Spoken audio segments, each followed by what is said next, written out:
मेरे प्यारे विद्यार्थी, आपका बहुत बहुत स्वागत, अभिनंदन आपके चहेते channel career professor BR sir के साथ। आप सबको प्रणाम, नमस्कार, जय हिंद। आप सभी लोग दोनों हाथ जोड़कर अपनी मां के चरणों में प्रणाम करेंगे। मैं आपसे दिल्ली पुलिस 2023 के बहुत महत्वपूर्ण प्रश्नों पर चर्चा करने वाला हूं। ये ऐसे प्रश्न हैं जहां से प्रश्नों का आना तय है। आप लोग लगातार इस चैनल पर बने रहेंगे क्योंकि मैं आपके लिए पेपर लेकर आया हूं जो प्रश्नों पर चर्चा करने वाला हूं। स्ट्रेटेजी के प्लस करंट अफेयर्स के प्रश्नों पर मैं चर्चा करूंगा आपसे। और जैसा कि दीपावली बाद जो आपका टेस्ट चालू होने वाला है, ये 14 नवंबर से 3 दिसंबर तक सीरीज चलेगी आपके लिए, जो बहुत महत्वपूर्ण है। इस सीरीज को मैंने आज से ही आरंभ कर दिया है क्योंकि ये प्रश्न आपके लिए बहुत महत्वपूर्ण है और मैं आपको लेकर चलूंगा आपके चहेते प्लेटफॉर्म पर। ये पार्ट फर्स्ट है आज और यही बात करूंगा पढ़ाई की पंचायत पर। और ये दिल्ली पुलिस एक स्पेशल सीरीज चलाई है मैंने आपके लिए। ये दिल्ली पुलिस के लिए एक स्पेशल ये सीरीज है सिलेक्शन वाली, जो बहुत बहुत महत्वपूर्ण है। और मैं आपको इसमें ऐसे प्रश्नों बात करूंगा, मैंने पहले कहा है करंट अफेयर भी है और स्ट्रेटेजी के प्लस जीएस के प्रश्न है यहाँ पर। और इस चैनल को आपने अभी तक यदि सब्सक्राइब नहीं किया तो ये सब्सक्राइब कर लीजिए, लाइक शेयर करना बिल्कुल नहीं भूलेंगे क्योंकि ये सिलेक्शन वाली क्लास है। मैंने अपने क्वेश्चन निकाला है, ये पहला क्वेश्चन है यहाँ पर। ये क्वेश्चन संविधान के किस अनुच्छेद के अंतर्गत पूर्व उच्च न्यायालय का कोई भी न्यायाधीश, ये वाला, केवल उच्चतम न्यायालय या उच्च न्यायालय में या एक वकील यानी अधिवक्ता के तौर पर प्रैक्टिस कर सकता है? तो आखिर इसका उल्लेख कौन सा अनुच्छेद में हुआ है? कुछ प्रश्नों का उत्तर मैंने यहीं पे दिया है ताकि अधिक से अधिक आपके लिए कुछ प्रश्न उत्तर निकाल सकूं आपके, क्योंकि ये प्रश्नोत्तरी सीरीज है आपके लिए। इसके अलावा मैं थ्योरेटिकल आपके लिए अगले कुछ रोज में कुछ नई सीरीज लेकर आ रहा हूं। इसी क्रम में वो दिल्ली पुलिस के लिए बहुत खास होगी आपके लिए, बल्कि मैं कहूंगा #50+ बनाया मैंने आपके लिए। इस #50+ का बड़ा विशेष महत्व है क्योंकि 50+ मेरे लाने के इरादे हैं, बल्कि क्योंकि अब मैंने पीछे कहा है कि अब समय की यही पुकार और नंबर पहुंचे 90 पार तभी सिलेक्शन होगा हमारा। तो वो कह रहा है कौन से अनुच्छेद में इसका उल्लेख हुआ है? क्या वो हमारा अनुच्छेद 217 है, क्या 220 है, क्या 223 है या 226 है? आप देख रहे होंगे कोई भी उच्च न्यायालय का पूर्व मुख्य न्यायाधीश है वो अधिवक्ता के तौर पर कार्य कर सकता है, लेकिन कहां करेगा? या तो करेगा सुप्रीम कोर्ट में या करेगा वो आपके हाई कोर्ट में। लेकिन हाई कोर्ट में यदि करता है तो वो अपने उच्च न्यायालय में वकालत नहीं कर सकता, किसी अन्य हाई कोर्ट में करेगा जिसमें वो कभी जज नहीं रहा है, वहां कर सकता है। लेकिन सुप्रीम कोर्ट में वो अदालत में जाकर के बतौर वकील या अधिवक्ता के तौर पर काम कर सकता है। इस बात का उल्लेख हमारे संविधान के अनुच्छेद 220 में हुआ है, यानी अभी हाल ही में बहुत चर्चाओं में और करंट अफेयर क्वेश्चन है। 220 में कोई भी हाई कोर्ट का मुख्य न्यायाधीश या अन्य न्यायाधीश सुप्रीम कोर्ट में जाके या किसी अदर हाई कोर्ट में जाकर के प्रैक्टिस कर सकता है। इसका उल्लेख संविधान के अनुच्छेद यहाँ पे 220 में हुआ है। पुनः बताए तो आपको एक अगला क्वेश्चन मैं निकाला आपके लिए, पूर्व मुख्य न्यायाधीश, ये अभी अभी जो मैं चर्चा कर रहा था पीछे आपसे, नाम है उनका ये एस मुरलीधर नाम है उनका। ये मद्रास हाई कोर्ट की टिप्पणियों के संबंध में रिटायर्ड न्यायिक अधिकारी के बचाव करने के लिए सुप्रीम कोर्ट में ये वरिष्ठ वकील के रूप में प्रस्तुत हुए हैं। इनका संबंध किस हाई कोर्ट से रहा है? मैंने इनके लिए क्वेश्चन निकाला है एस मुरलीधर के लिए, क्योंकि चर्चाओं में बहुत ज्यादा, क्योंकि अभी हाल में ये एक हाई कोर्ट के मुख्य न्यायाधीश थे, लेकिन अभी अभी सुप्रीम कोर्ट में ये बतौर अधिवक्ता यानी कि वकील प्रस्तुत हुए हैं। तो कई बच्चों के मन में आता है कि हाई कोर्ट का मुख्य न्यायाधीश एक वकील के तौर पर कैसे आ सकता है? आ सकता है क्योंकि संविधान के अनुच्छेद 220 में इसका उल्लेख हुआ है। तो एस मुरलीधर का संबंध किस हाई कोर्ट से रहा है? तो बताता हूं, इनका संबंध यहां उड़ीसा हाई कोर्ट से रहा है। इनका उड़ीसा हाई कोर्ट से, ये बहुत महत्वपूर्ण है। उड़ीसा कोई ओडिशा कहते हैं, आप जानते होंगे। और एक नई बात आपके लिए यहां पर जो बहुत महत्वपूर्ण है, जो एक्शन नॉलेज है, उड़ीसा को हमारे यहां पर ये रहा वर्ष 2011 में उड़ीसा का आधिकारिक नाम, पहले से नाम उड़ीसा था, इसका आधिकारिक नाम वर्ष 2011 में हुआ है ओडिशा। यानी ओडिशा वर्ष 2011 से कहा जाता है, पहले इसको उड़ीसा बोलते थे और अब बोलते हैं इसको ओडिशा। तो ये ओडिशा हाई कोर्ट के कौन है? ये मुख्य न्यायाधीश थे जो अभी हाल ही में रिटायर्ड हुए और नाम क्या है इनका? मुरलीधर जी नाम है। इसको आप लोग यहां से रट कर जाएंगे क्योंकि अभी बहुत ज्यादा चर्चाओं में, इसको आप देख के जाएंगे यहां से एस मुरलीधर जी को। इस क्रम में मैंने आपके लिए जो अगला क्वेश्चन निकाला है, अभी हाल ही में क्वेश्चन ये है, अभी हाल ही में हारून इंडिया परोपकारी सूची आई है वर्ष 2023 की। इसमें शीर्ष स्थान पर, पहले स्थान पर कौन रहा है? हारून इंडिया परोपकारी लिस्ट आई है। क्या वो शिव नाडार है, क्या मुकेश अंबानी है, क्या रतन टाटा है, या वो एन नारायण मूर्ति है? तो आप जानते हो सारे के सारे औद्योगिक जगत की बड़ी हस्तियां रहे, इनका बड़ा योगदान है क्योंकि ये ना सिर्फ औद्योगिक क्षेत्र में बल्कि सामाजिक कार्यों में भी आप बहुत आगे हैं। इसका सही उत्तर शिव नाडार है। क्या उत्तर सही इसका? शिव नाडार इसका सही उत्तर है। ये सीरीज आपके लिए बहुत खास है, मैं बताऊंगा आपको। जितने विद्यार्थी मुझे देख रहे हैं, सुन रहे हैं, इन सब प्रश्नों को आप लेके चलेंगे। एक क्वेश्चन मैं आपसे पूछ रहा हूं, अकबर ने दीन इलाही धर्म किस वर्ष चलाया? इस पर सर्च करते रहिए और कमेंट बॉक्स में लिख के मुझे जल्दी से बताइए, अकबर ने दीन ए इलाही, जिसे तौहीद ए इलाही भी कहते हैं, ये अकबर ने किस वर्ष चलाया? इसको कमेंट बॉक्स में लिख के तेजी से बताइए। तब तक मैं अन्य प्रश्नों पर चर्चा कर रहा हूं, आप सर्च करते रहिए जो मैं आपको बता रहा हूं और मुझे कमेंट बॉक्स में लिख के बताइए। मैं आपको बताऊंगा आपके इसका उत्तर सही उत्तर शिव नाडार है। अगला क्वेश्चन है आपके इस सीरीज का चौथा, हाल ही में कौन सा राज्य है जो धार्मिक पर्यटन को बढ़ावा देने के लिए बहुभाषी या माइक्रो साइट लॉन्च करेगा? यानी कौन सा वो राज्य है जो रिलीजियस टूरिज्म को बढ़ावा देने के लिए अपने यहां पर बहुभाषी माइक्रो साइट को लॉन्च करने वाला है? क्या वो उत्तराखंड है या केरल है या उत्तर प्रदेश है या आंध्र प्रदेश है? कौन सा वो राज्य जो ऐसा करने वाला है? तो इसका सही उत्तर है, उस सही उत्तर केरल है। ऐसा करने वाला केरल ये इस क्षेत्र में पहला राज्य बनेगा धार्मिक पर्यटन को बढ़ावा देने के लिए ये बहुभाषी माइक्रो साइट को लॉन्च कर रहा है, अपने यहाँ पर लॉन्च कर रहा है। इसमें क्रम में मैं आगे बताऊंगा आपको।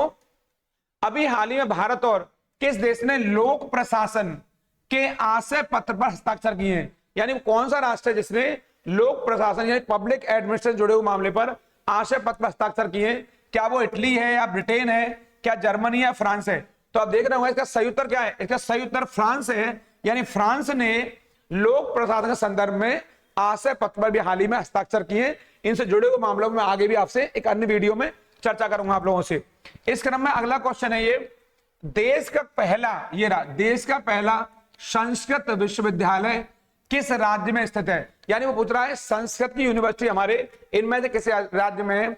तो इसका सही उत्तर आपका पूछेगा, क्या वो यूपी है, क्या उत्तराखंड है या बिहार है, क्या झारखंड है? तो आपके माइंड में आ गया होगा, इसका सही उत्तर उत्तर प्रदेश है। इसका सही उत्तर क्या है? उत्तर प्रदेश है। और आपको ये जानना चाहिए कि वर्ष 1791, यहां पर आपके अगर माइंड में आ रहा हो ये वर्ष 1771 में एक व्यक्ति थे जोनाथन डंकन, क्या नाम है उनका? जोनाथन डंकन नाम है उनका। इन्होंने कहां पर? इन्होंने बनारस में, यूपी के बनारस में यहां पर हिंदू विश्वविद्यालय की स्थापना की। बहुत महत्वपूर्ण है, इसी हिंदू विश्वविद्यालय को वर्तमान समय में बनारस हिंदू यूनिवर्सिटी BHU के नाम से जाना जाता है। जोनाथन डंकन का संस्कृत के क्षेत्र में, क्योंकि वो चाहते थे कि भारतीय दर्शन और जो भारतीय कानून है उसको समझने में हिंदू जो हमारा संस्कृत ग्रंथ है उसे सहायता मिले, इसलिए जोनाथन डंकन के प्रयासों से 1791 में इस पहले संस्कृत विश्वविद्यालय की स्थापना हुई है। ये आपके लिए बड़ा खास है। कहां है ये? यूपी में स्थित है। और वर्तमान में कहां है? बनारस में है। इस क्रम में मैं आपको अगला क्वेश्चन बताऊंगा, ये वाला समाचार एजेंसी है ये हमारी, क्या नाम है? रॉयटर्स। ये वाला रॉयटर किस देश से संबंधित है? आप जानते होंगे रॉयटर्स दुनिया की, रॉयटर्स कंपनी बहुत बड़ी, ये समाचार एजेंसी, इसको ऑथेंटिक माना जाता है। ये ब्रिटेन की बहुत बड़ी समाचार एजेंसी है और इसके समाचारों को बहुत ज्यादा आधिकारिक माना जाता है। जैसे BBC न्यूज है, ब्रिटिश ब्रॉडकास्टिंग, ऐसे ही ब्रिटेन की रॉयटर एजेंसी है जो बहुत ज्यादा तार्किक है। ऐसे में बहुत सारी एजेंसियों पर एक अन्य वीडियो में आपसे चर्चा करूंगा, क्योंकि वो क्वेश्चन आपके लिए महत्वपूर्ण है, क्योंकि कई बार समाचार एजेंसियों का नाम पूछता है। पीछे एक क्वेश्चन पूछा गया आपके एग्जाम में, सही उत्तर इसका ब्रिटेन है यहां से। इस क्रम में अगला क्वेश्चन है हमारा ये वाला, नेताजी सुभाष चंद्र बोस स्पोर्ट्स इंस्टीट्यूट कहां पर है? अगर मुझे यह जाना हो नेताजी सुभाष चंद्र बोस की स्पोर्ट्स इंस्टीट्यूट में, तो मैं कहां जाऊंगा? क्या वो अंबाला में, कलकत्ता में, पोर्ट ब्लेयर में, कि पटियाला में? तो इसका सही उत्तर है जो नेताजी सुभाष चंद्र बोस, वो पटियाला सही उत्तर है। इसका क्या उत्तर सही है? इसका पटियाला सही उत्तर है। तो पटियाला कहां पर स्थित है? पटियाला पंजाब में स्थित है। यानी नेताजी सुभाष चंद्र बोस स्पोर्ट्स इंस्टीट्यूट कहां है? पटियाला में। ये बहुत महत्वपूर्ण है आपके लिए। इस क्रम में आप देखेंगे आप लोग यहां से, जब हम प्याज छीलते हैं तो आंखों में हमारे आंसू आ जाते हैं। तो इसका क्यों आते हैं ऐसे? तो आप लोग देखेंगे साइन प्रोपेंथियल एस ऑक्साइड, या क्लोरीन के चलते, या नाइट्रस ऑक्साइड के चलते, या सल्फर डाइऑक्साइड के चलते। क्या ऐसा होता है जिसके चलते हमारे आंखों में आंसू आने लगते हैं? तो आपको मालूम होना चाहिए ये साइन प्रोपेंथियल वाला प्रोपेंथियल एस ऑक्साइड, ये एक ऐसा रसायन है, ये क्या है? ये एक ऐसा केमिकल है जो आपके प्यास से होता है। आपको मानना चाहिए जब हमारी आंखों में, हमारे जो आंखों की ग्लैंड है उनमें लैक्रिमल नाम का रसायन होता है। क्या नाम है इसका? लैक्रिमल। ये वाला लैक्रिमल नाम का रसायन होता है। ये हमारी आंखों में जैसे पहुंचता है तुरंत हमारी आंखों से आंसू निकलने लग जाते हैं। और उस रसायन का नाम है साइन प्रोपेंथियल एस ऑक्साइड। ये आपके लिए महत्वपूर्ण है। इस क्रम में आप देखेंगे ये ताजमहल का रंग ये पीला क्यों पड़ता जा रहा है आपके ताजमहल का? क्या कार्बन डाइऑक्साइड के कारण बढ़ रहा है, या सल्फर डाई है, या क्लोरोफ्लोरो है, या मिथाइल ब्रोमाइड है? क्या कारण है कि ताजमहल का रंग पीला पड़ता जा रहा है? ताजमहल का पत्थर है वो दिन पर दिन पीला होता जा रहा है। तो इसका उत्तर क्या है? ये सल्फर डाइऑक्साइड, ये वाला इसका सही उत्तर है। इस सल्फर डाइऑक्साइड के कारण से ताजमहल का जो रंग है पीला पड़ता जा रहा है। आप जानते होंगे कि सल्फर डाइऑक्साइड बहुत हानिकारक होती है और इसे अम्लीय वर्षा के लिए उत्तरदायी माना जाता है। जैसा कि एक प्रश्न आया भी अभी हाल ही में, मैं भी आपको आगे बताऊंगा इस क्रम में। ये रहा वर्ष 1963 में यहां मैंने बनाया कुछ पहली बार अम्लीय वर्षा, यानी 1963 में पहली बार एसिड रेन की खोज हुई है। और अम्लीय वर्षा का कारण क्या है? तो मैं पीछे बताया अभी आपको सल्फर डाइऑक्साइड ये और नाइट्रोजन ऑक्साइड इसका मूल कारण है। मैंने ऐसे विकल्प बने हुए यहाँ पे, क्या हाइड्रोजन हीलियम है, कार्बन डाइऑक्साइड मीथेन है, क्या मीथेन और हाइड्रोजन है? ठीक है, सही उत्तर क्या है इसका? सल्फर डाइऑक्साइड और नाइट्रोजन ऑक्साइड। ये अम्लीय वर्षा का मूल कारण होता है। और अम्लीय वर्षा जब होती है तो पत्थर के ऊपर गिरती है, तो पत्थर को धीरे धीरे कमजोर कर देती है, क्योंकि ये एसिड रेन है, तेजाबी वर्षा है। और तेजाब हमेशा किसी भी चीज को, जब पत्थर हो, इवन लोहा, कुछ भी हो, तेजाब उसे काटता है, एसिड उसे काटता है। इसीलिए ताजमहल का रंग पीला पड़ता जा रहा है। तो एक आंसर तो मैंने दिया है कि अम्लीय वर्षा की खोज किस वर्ष हुई है? तो आप बताएंगे वर्ष 1963 में हुई है। और इस अम्लीय वर्षा का कारण क्या है? तो आप बताएंगे सल्फर डाइऑक्साइड और नाइट्रोजन ऑक्साइड, जो आपके लिए महत्वपूर्ण है। इस क्रम में मैंने आपके लिए अगला क्वेश्चन बनाया वो ये है फाउंडेशन ऑफ इंडिया। ये फाउंडेशन ऑफ इंडिया कल्चर, इसके लेखक कौन है? यहां पर क्या वो टैगोर जी हैं, क्या वो लाजपत राय हैं, क्या वो अरविंदो हैं, क्या वो स्वामी विवेकानंद हैं? यानी फाउंडेशन ऑफ इंडिया कल्चर, इस फाउंडेशन ऑफ इंडिया कल्चर का कौन लेखक है? Foundation of Indian culture. तो इसका सही उत्तर है अरविंदो। क्या नाम है? अरविंद घोष इसका सही उत्तर है। तो आप जानते होंगे अरविंद घोष ने कई महत्वपूर्ण पुस्तक लिखी है। जैसे एक पुस्तक है इनकी बहुत पॉपुलर, एसेज ऑन गीता। कौन सी? Essays on Gita. इसके अलावा बता रहा हूं एसेज ऑन गीता भी इनकी आई है आपके यहाँ पर। ये बहुत कई बार पूछी गई है एग्जाम में यहां से। ये इन्हीं की पुस्तक है एसेज ऑन गीता। किसकी? आपके अरविंद घोष की। और इनके बारे में आगे चर्चा करूंगा राष्ट्रीय आंदोलन में, जो मैं आपके लिए बहुत संक्षिप्त में क्लास लेकर आ रहा हूं, क्योंकि राष्ट्रीय आंदोलन से दिल्ली पुलिस में क्वेश्चन आएंगे। मैं फिर कहूंगा इस चैनल को सब्सक्राइब नहीं किया है, सब्सक्राइब कर लीजिए, लाइक शेयर करना बिल्कुल नहीं भूलेंगे, क्योंकि राष्ट्रीय आंदोलन में संक्षिप्त में बहुत दिल्ली पुलिस स्पेशल और यूपी पुलिस स्पेशल के लिए क्लास लेकर आ रहा हूं। मैं वहीं पर इनसे चर्चा करूंगा इनके बारे में, लाजपत राय, टैगोर और विवेकानंद, प्लस आपके अरविंद घोष के बारे में। इस क्रम में मैं आपको आगे बताऊंगा ये जो इंडिया गेट का संबंध, हमारे यहाँ जो इंडिया गेट बना हुआ दिल्ली में, इस इंडिया गेट का संबंध किस युद्ध से है? वो ये पूछ रहा आपसे, क्या वो प्रथम विश्व युद्ध है, या द्वितीय विश्व युद्ध है, या सप्तवर्षीय युद्ध है, या हाइफा का युद्ध है? हाइफा आपके इजराइल में एक स्थित स्थान है, आप जानते होंगे।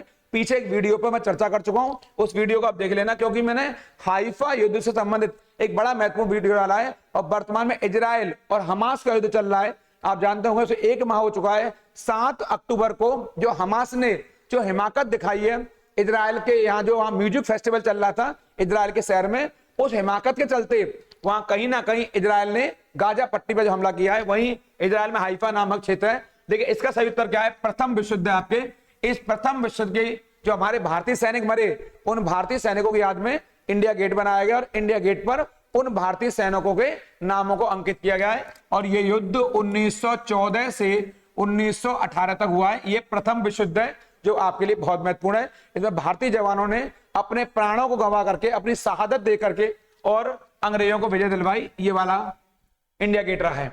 भगोरिया उत्सव, ये वाला है भगोरिया उत्सव, किस राज्य से संबंधित है? तो क्या वो बिहार है, क्या मध्य प्रदेश है, या गुजरात है, या महाराष्ट्र है? तो भगोरिया उत्सव या भगोरिया पर्व बड़ा महत्वपूर्ण है। ये मध्य प्रदेश में होता है। कौन सा? भगोरिया महोत्सव।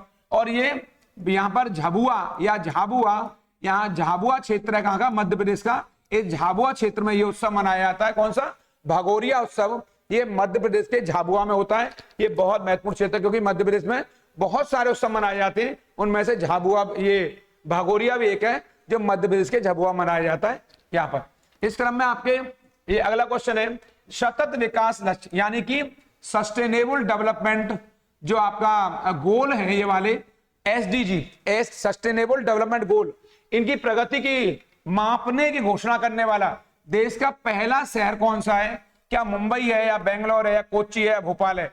इसका सही उत्तर है इनके मापन की घोषणा सस्टेनेबल डेवलपमेंट गोल, सतत विकास लक्ष्यों की। तो वो भोपाल है आपके, भोपाल शहर है मध्य प्रदेश का, जिसने इनको मापने की आपके घोषणा की अपने यहाँ पर सस्टेनेबल डेवलपमेंट गोल। मैं पीछे बता चुका हूं आपके सतत विकास के लिए कौन कौन सी चीजें होना आवश्यक है और सतत विकास हमारे लिए क्यों आवश्यक है। सतत विकास इस पीढ़ी को लाभ पहुंचाएगा और आगे वाली पीढ़ी को लाभ पहुंचाएगा।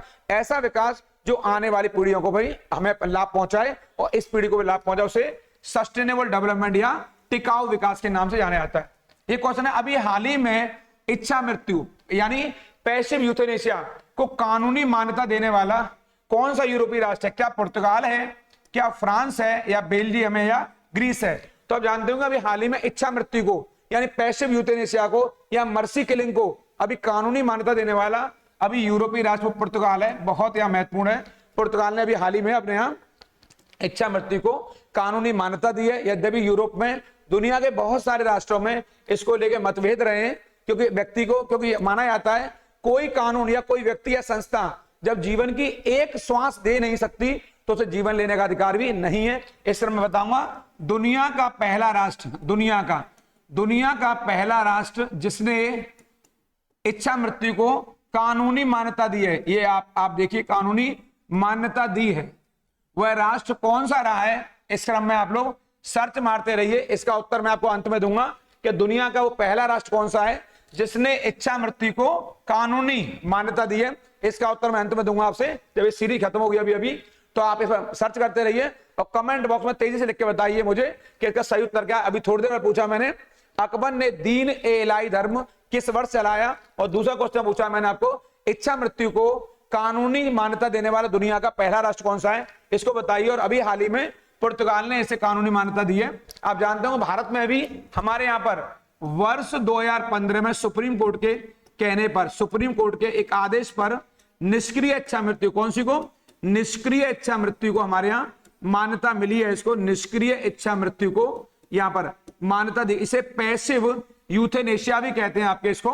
और आप जानते होंगे इसे संविधान के आर्टिकल 21 से जोड़ा गया है। मैंने पीछे मूल अधिकारों में चर्चा की इस पर, और मैं आगे भी संविधान के पन्ने जब पढ़ाऊंगा, कॉन्स्टिट्यूशन पढ़ाऊंगा, तो वहां पर जब फंडामेंटल राइट पढ़ाऊंगा तो वहां चर्चा करूंगा इस निष्क्रिय इच्छा मृत्यु का संबंध कहां से है। तो आप देखेंगे आपके इसका संबंध संविधान के अनुच्छेद 21 से है। जब व्यक्ति को खुशी खुशी जीने का अधिकार है तो खुशी खुशी मरने का अधिकार होना चाहिए। लेकिन उन लोगों को जो पूरी तरह से निष्क्रिय हो चुके हैं आपके, यानी कि उनको जो पैसिव हो चुके हैं, यानी उनके बचने की कोई संभावना नहीं है, तो उनके जीवन रक्षक उपकरणों को जो लाइफ सपोर्ट सिस्टम है उनके, उनको हटा दिया जाता है। ये निष्क्रिय इच्छा मृत्यु हमारे यहाँ, यानी हमारे यहाँ कुछ शर्तों के साथ इसे मान्यता दी गई है। निष्क्रिय इच्छा मृत्यु का मतलब ही होता है लाइफ सपोर्ट सिस्टम को अंतिम दिनों में हटा दिया जाता है जब जीवन की कोई संभावना नहीं रहती है। इस संदर्भ में एक बड़ा केस था अरुणा शानबाग का, जो मुंबई के हॉस्पिटल की नर्स हुआ करती अरुणा शानबाग, इसे आप नोट डाउन कर लेना, इस संदर्भ में दिया था। इस पर आप सर्च करते रहिए दुनिया के पहले राष्ट्र को।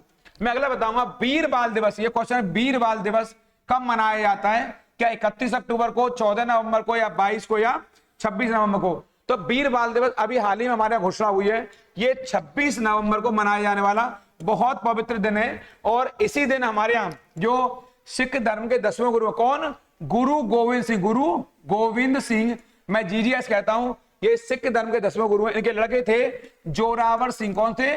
जोरावर सिंह और फतेह सिंह, ये वाले दो इनके पुत्र, दो पहले मर गए थे, दो ये पुत्र इनके, ये इन्होंने शहादत दी अपनी, इन पुत्रों ने। इनकी शहादत की याद में, इनके बलिदान की याद में 26 दिसंबर को हमारे यहाँ वीर बाल दिवस मनाया जाता है। तो आपको मन में आएगा कि आखिर 31 अक्टूबर क्यों फेमस है, तो आप जानते होंगे इसे हमारे यहाँ राष्ट्रीय एकता दिवस के तौर पर मनाया जाता है। इसको भी आप इंपोर्टेंट कर लेंगे, राष्ट्रीय एकता दिवस, ये वाला नेशनल यूनिटी डे के तौर पर मनाया जाता है। ये सरदार वल्लभ भाई पटेल की जयंती होती है। जो 14 नवंबर है इसे बाल दिवस मनाते हैं। बाल दिवस यानी हमारे यहाँ पर जो पंडित नेहरू हैं उनका हैप्पी बर्थडे यहीं पर होता है 14 नवंबर को। और 22 दिवस ये भी इंपॉर्टेंट है हमारे यहाँ, इसे राष्ट्रीय गणित दिवस क्या मनाते हैं? राष्ट्रीय गणित दिवस। क्या नाम है? राष्ट्रीय गणित दिवस। ये कुछ बच्चों को मालूम होगा यहाँ पर, ये नेशनल मैथ डे हमारे यहाँ पर ये वाला। और हमारे श्रीनिवास रामानुजम, कौन है वो? श्रीनिवास, शायद कुछ बच्चों को बताओ, श्रीनिवास रामानुजम बहुत बड़े गणितज्ञ हुए भारत के।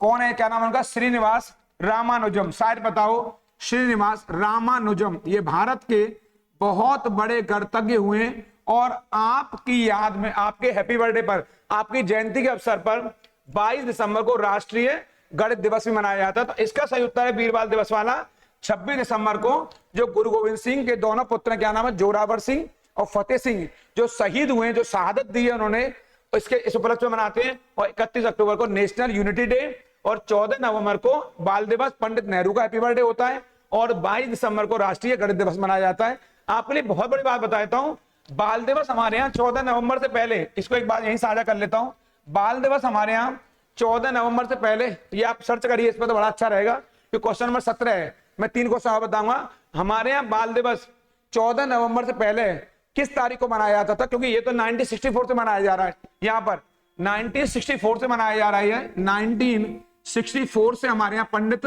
नेहरू की जब मृत्यु हो गई, यानी पंडित जवाहरलाल नेहरू की मृत्यु हुई आपके 1964 में, तब से मनाया जा रहा है 14 तारीख को। उससे पहले बाल दिवस हमारे यहाँ क्या तारीख को मनाया जाता था, सर्च करते रहिए इस क्वेश्चन पर आप लोग।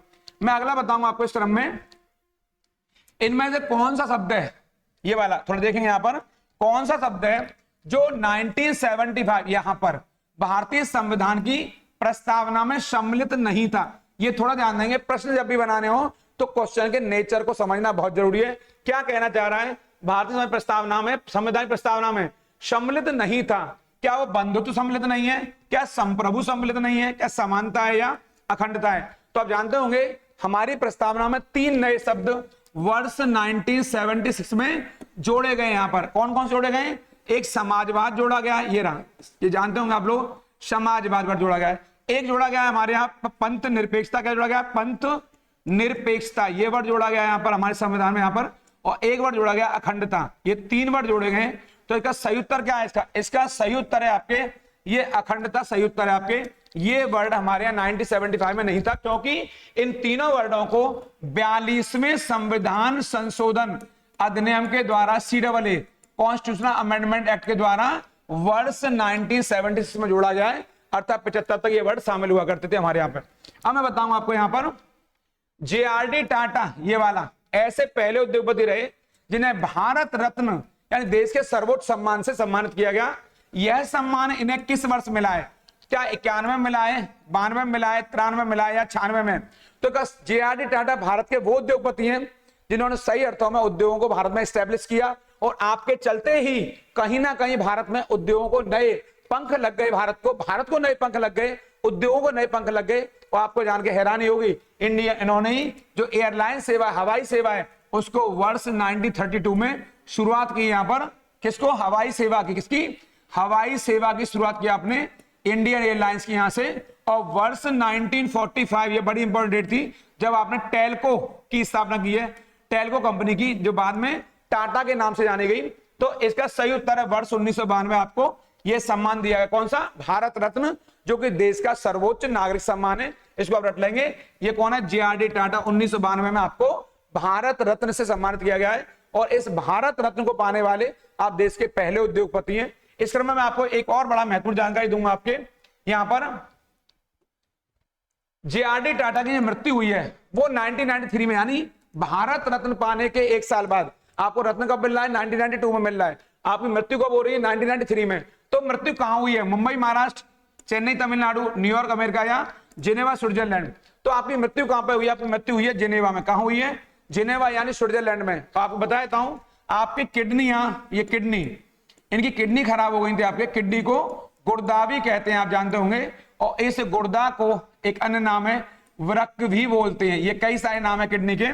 तो इनकी किडनी में इंफेक्शन हुआ था, यानी वृक्क में, एक किडनी कहते हैं हम लोग अंग्रेजी में इसको, गुर्दा या वृक्क भी कहते हैं। आपकी किडनी में इंफेक्शन हुआ, जिसके चलते आपकी वहां मृत्यु हो गई आपके जिनेवा में। लेकिन भारत को जो आपने ऊर्जा दी है औद्योगिक क्षेत्र में, आपने होटल की दुनिया में, इंजीनियरिंग की दुनिया में, आपके आयरन एंड स्टील की दुनिया में आपने जो भारत को पंख लगाए हैं, आज उसी का नतीजा है कि भारत वैश्विक स्तर पर 5वीं बड़ी अर्थव्यवस्था बन चुका है। और मैंने जो 2 प्रश्न आपसे पूछे अभी वो 2 प्रश्नों का उत्तर दूंगा मैं आप लोगों को। एक बार प्रश्न पूछा पहले आपसे, अकबर ने दीन इलाही कब चलाया, उसको सर्च करते रहिए, मुझे कमेंट बॉक्स में लिख के बताना आपको बहुत जल्दी।